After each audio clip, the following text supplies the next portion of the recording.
Hello students, good morning.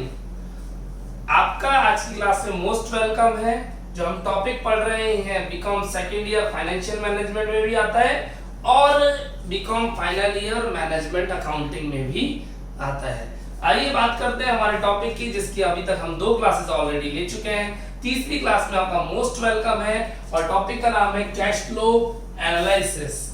Cash flow analysis में हम लोगों ने छोटी छोटी बातें और सबसे मेन अभी तक पढ़ा है कि एक्टिविटीज का क्या रोल है, वो कैश फ्लो क्यों बनाते हैं, एक बिजनेसमैन क्या चाहता है कि पैसा कहां से कहां आए, क्या होती है ऑपरेटिंग एक्टिविटी, क्या होती है इन्वेस्टिंग एक्टिविटी और क्या होती है फाइनेंसिंग एक्टिविटी। फाइनेंसिंग में क्या क्या आएगा, इन्वेस्टिंग में क्या क्या आएगा, ऑपरेटिंग में क्या क्या आएगा, ये सब कुछ मैंने आपसे वादा किया था कि आपको मैं इस चीज सबसे आसान कर दूंगा, इजी कर दूंगा कि कौन कौन सा आइटम कहां कहां जाएंगे, कौन सा ऑपरेटिंग में, कौन सा इन्वेस्टिंग में, कौन सा फाइनेंसिंग में, जो आपके लिए सबसे बड़ी समस्या थी। दूसरा वादा किया था आपको ये बात क्लियर कराने का कि कौन सा आइटम ऐड होगा और कौन सा आइटम लेस होगा। इन सब बातों को डिटेल में क्लियर करेंगे आज की क्लास में और धीरे धीरे आपके माइंड में फिट कर दूंगा। मैं अतिशय जैन फ्रॉम लेखा कॉमर्स क्लासेस। मेरा फोन नंबर 77749 पेंटा 0 और एक और नया नंबर 77105 पेंटा 0। कॉलिंग और व्हाट्सएप दोनों के लिए फर्स्ट नंबर यानी कॉल भी कर सकते हैं और व्हाट्सएप भी। कॉलिंग दोनों पे अवेलेबल है, व्हाट्सएप केवल फर्स्ट नंबर पे अवेलेबल है। इसके अलावा आप मुझे इंस्टाग्राम पे फॉलो कर सकते हैं, यूट्यूब पे फॉलो कर सकते हैं। साथ ही साथ गूगल प्ले स्टोर पर लेखा कॉमर्स क्लासेस की एप्लीकेशन है जिसे आप डाउनलोड कर सकते हैं। फेसबुक और इंस्टाग्राम पे भी मैं अवेलेबल हूं। कहीं पर भी आप फॉलो करें, आपको कंटिन्यू अपडेट्स मिलेंगी राजस्थान यूनिवर्सिटी एंड कॉलेजेस की, और साथ ही साथ आपकी सभी समस्याओं का समाधान मेरे दोनों फोन नंबर्स पे मिलेगा। चलिए शुरुआत करते हैं अपने टॉपिक कैश फ्लो स्टेटमेंट के बारे में। लास्ट क्लास में मैंने आपको एक फॉर्मेट बनवाया था और उस फॉर्मेट को अभी वापस रिवाइज करते हैं। ये मैंने अपने पेज का सेंटर पार्टीशन किया, सॉरी ये मेरा सिंगल पेज है अपनी कॉपी का, ये मेरा फर्स्ट पेज हुआ अपनी कॉपी का, वो मेरा सेकंड पेज, और ये मेरा थोड़ा रफ वर्क के लिए एरिया रखा हुआ है। मैंने कहा था कॉपी के 2 आमने सामने के पेजेस लीजिएगा। हमने इस पेज पे लिखा था कैश फ्लो स्टेटमेंट। चैप्टर का नाम कैश फ्लो एनालिसिस है और बनाते हैं हम cash flow statement. Hindi medium. रोकड़ प्रवाह विश्लेषण चैप्टर का नाम है और रोकड़ प्रवाह विवरण हम प्रिपेयर करते हैं। यहाँ पे कैश फ्लो स्टेटमेंट लिख करके डबल अंडरलाइन कीजिएगा और फॉर द ईयर एंडिंग, एक साल का एंड होता है, यहां जरूर लिखिएगा एज पर AS3 रिवाइज। थोड़ी फास्ट स्पीड से ले रहा हूं क्योंकि मैं पिछली क्लास में पढ़ा चुका हूं ना। एक सिंगल अंडरलाइन से इसको अंडरलाइन करिएगा, एक लाइन खींचिएगा, एक लाइन छोड़ करके, 2 लाइन छोड़ करके फिर एक लाइन खींचिएगा और ये लीजिए आपका पर्टिकुलर्स और अमाउंट का कॉलम। अमाउंट के इंडियन रुपीस साइन जरूर लगाएं, अच्छा लगता है। यहाँ पर एक पर्टिकुलर्स। लुक्स मैटर करते हैं, आपके भी, मेरे भी और बोर्ड के क्वेश्चन के भी, तो लुक्स का ध्यान रखिएगा। प्रेजेंटेशन मैटर करता है, एग्जामिनर से मार्क्स मांगने नहीं है भीख में, हम उससे छीनेंगे और मार्क्स छीनने के लिए हमें थोड़ा प्रेजेंटेशन अच्छा रखना पड़ेगा। फाइन। 2 पेजेस का फॉर्मेट बनाया है, दोनों पेजेस पे पर्टिकुलर्स और अमाउंट के फॉर्मेट अवेलेबल है। आप अच्छे से समझते हैं इन बातों को, ठीक है। हमने कहा था ए पार्ट हम मैनेज करेंगे जिसका नाम होगा cash flow from operating activity.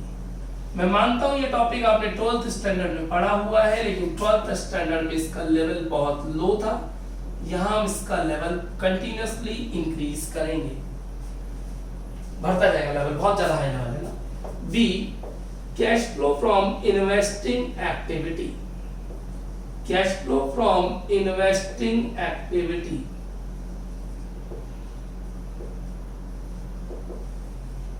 C cash flow from financing activity.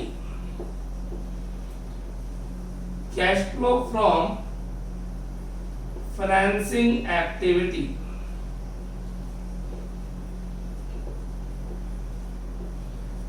Cash flow from financing activity. Right? चलिए तो इसके क्लास के अंदर आज आपको हम इधर वाला एरिया पूरा अच्छे से माइंड में फिट करेंगे, हाउ टू लर्न इट, अभी के अभी याद भी कराया जाएगा। आइए शुरुआत करते हैं कैश फ्लो फ्रॉम इन्वेस्टिंग और फाइनेंसिंग एक्टिविटीज की। ये लीजिएगा cash flow from investing activities, करें शुरू।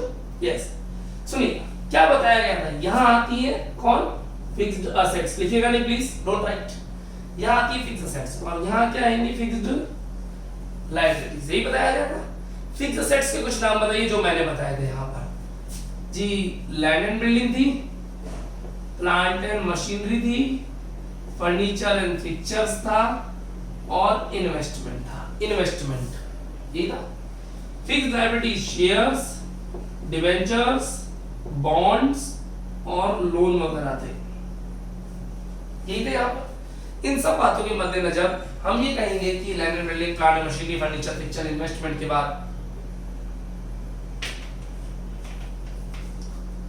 की बात हमें ऊपर करनी पड़ेगी और शेयर, डिबेंचर, बॉन्ड्स, लोन की बात हमें नीचे करनी है। मुझे आपको याद कराना है कि कौन सा आइटम कहाँ आएगा। आइए शुरुआत करते हैं। सबसे पहली बात, पैसा आए तो इनफ्लो और पैसा जाए तो आउटफ्लो, इनकमिंग और आउटगोइंग, ठीक है।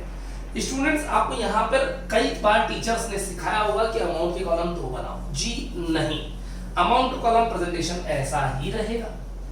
एक इनर कॉलम होगा और एक आउटर कॉलम होगा, एक इनर कॉलम होगा और एक आउटर कॉलम होगा। इनर कॉलम में भी अमाउंट आएंगे और आउटर कॉलम में भी अमाउंट्स आएंगे। सबसे पहले लिखिएगा यहाँ पर sale of fixed assets, sale of fixed assets.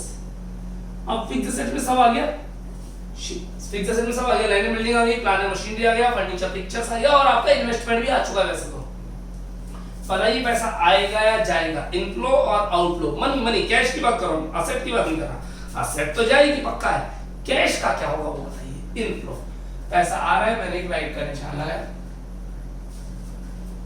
Purchase of fixed assets, purchase of fixed assets, बताइए पैसा आएगा या जाएगा, इनफ्लो या आउटफ्लो। जी आउटफ्लो, मैंने एक राइट का निशान लगाया और उस पे क्या लगा दिया, ब्रैकेट्स, कोष्टक लगा दिया है, ठीक है। मैं मानता हूं फिक्स्ड असेट्स में लैंड एंड बिल्डिंग आती है, प्लांट मशीनरी आती है, फर्नीचर आता है, इन्वेस्टमेंट भी आता है, बट फिर भी मैं आपको याद कराने के लिए इन्वेस्टमेंट अलग से लिखना पसंद करता हूं। सेल ऑफ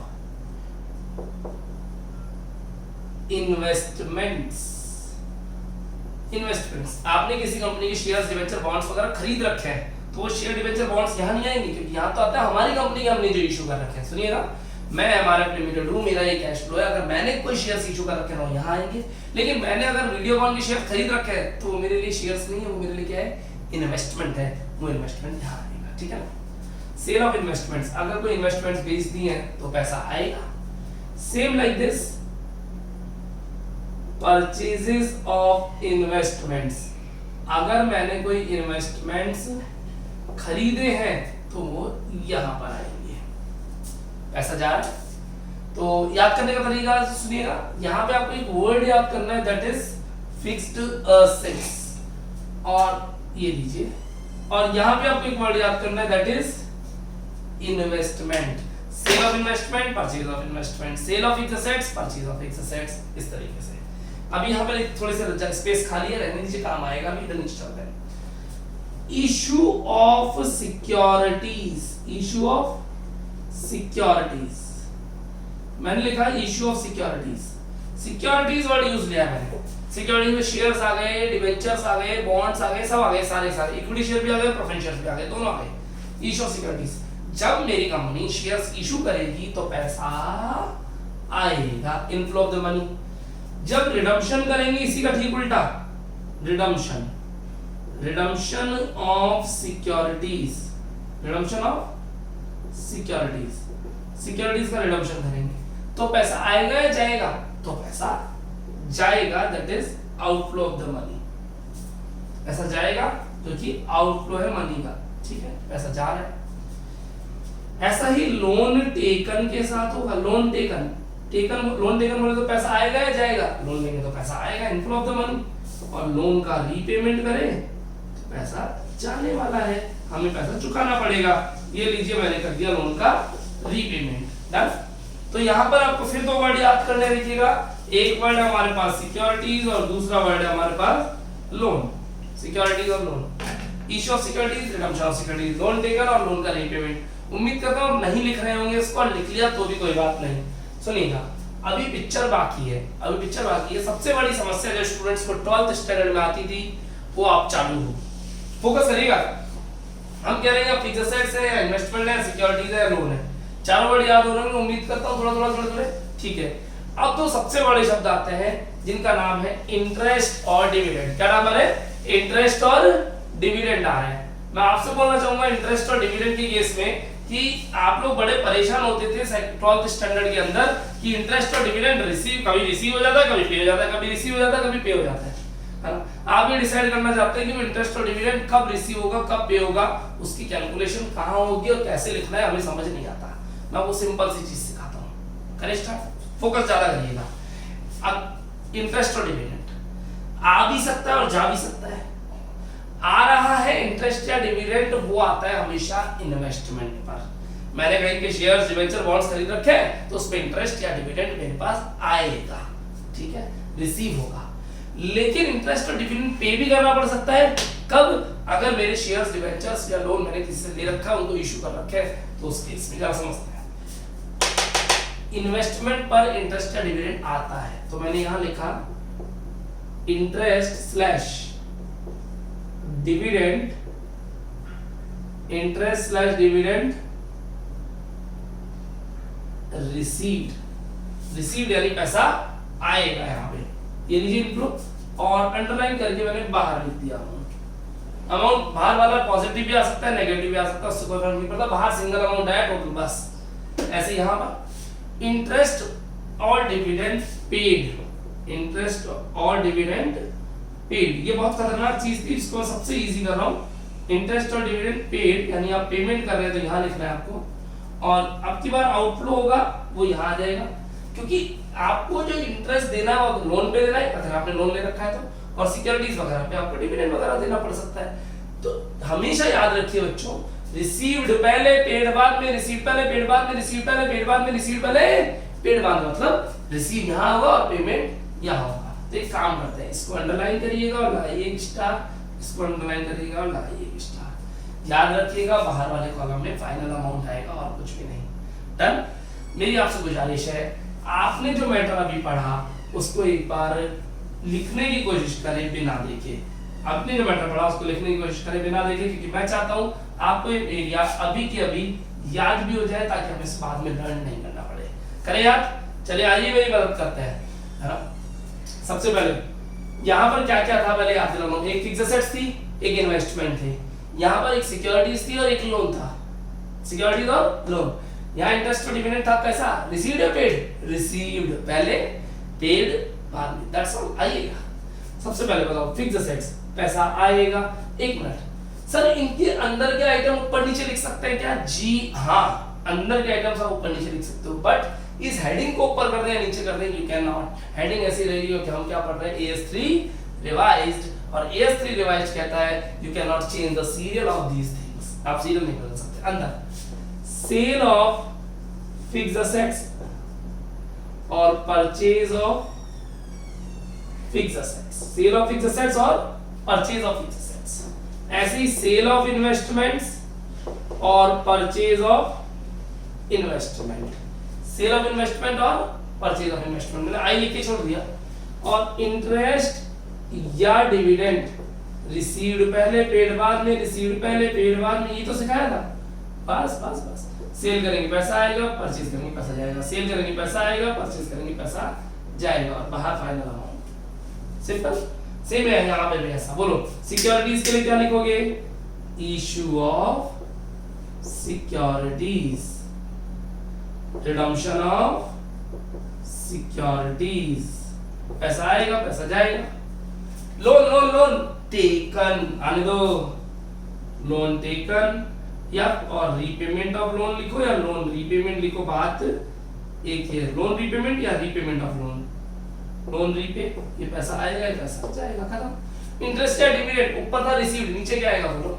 इंटरेस्ट या डिविडेंड नीचे आएगा बच्चों पेड। ये लीजिए ठीक है ना, और पेड किया तो आउटफ्लो ऑफ द मनी और टोटल करके बाहर। यहाँ टोटल कर देंगे, लिखेंगे opening cash sorry total cash flow. थोड़ा स्पेस बनाते हैं, नीचे अगर अपन ने थोड़ा कंजस्टेड किया तो हो जाएगा, ज्यादा दिक्कत आएगी, थोड़ा एडजस्ट कर देते हैं इसको।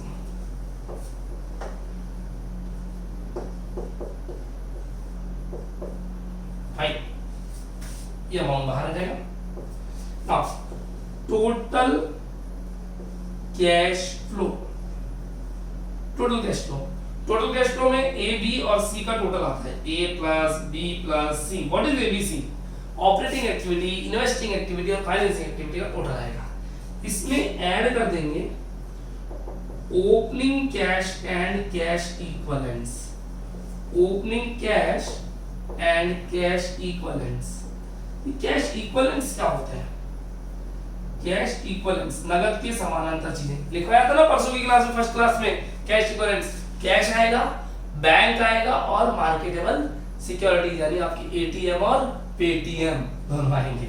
चलिए इसमें ऐड ऑन कर दिया और ये आपकी बुक से मैच होगा, आपकी बुक में दिए हुए closing cash and cash equivalent से मैच हो जाएगा।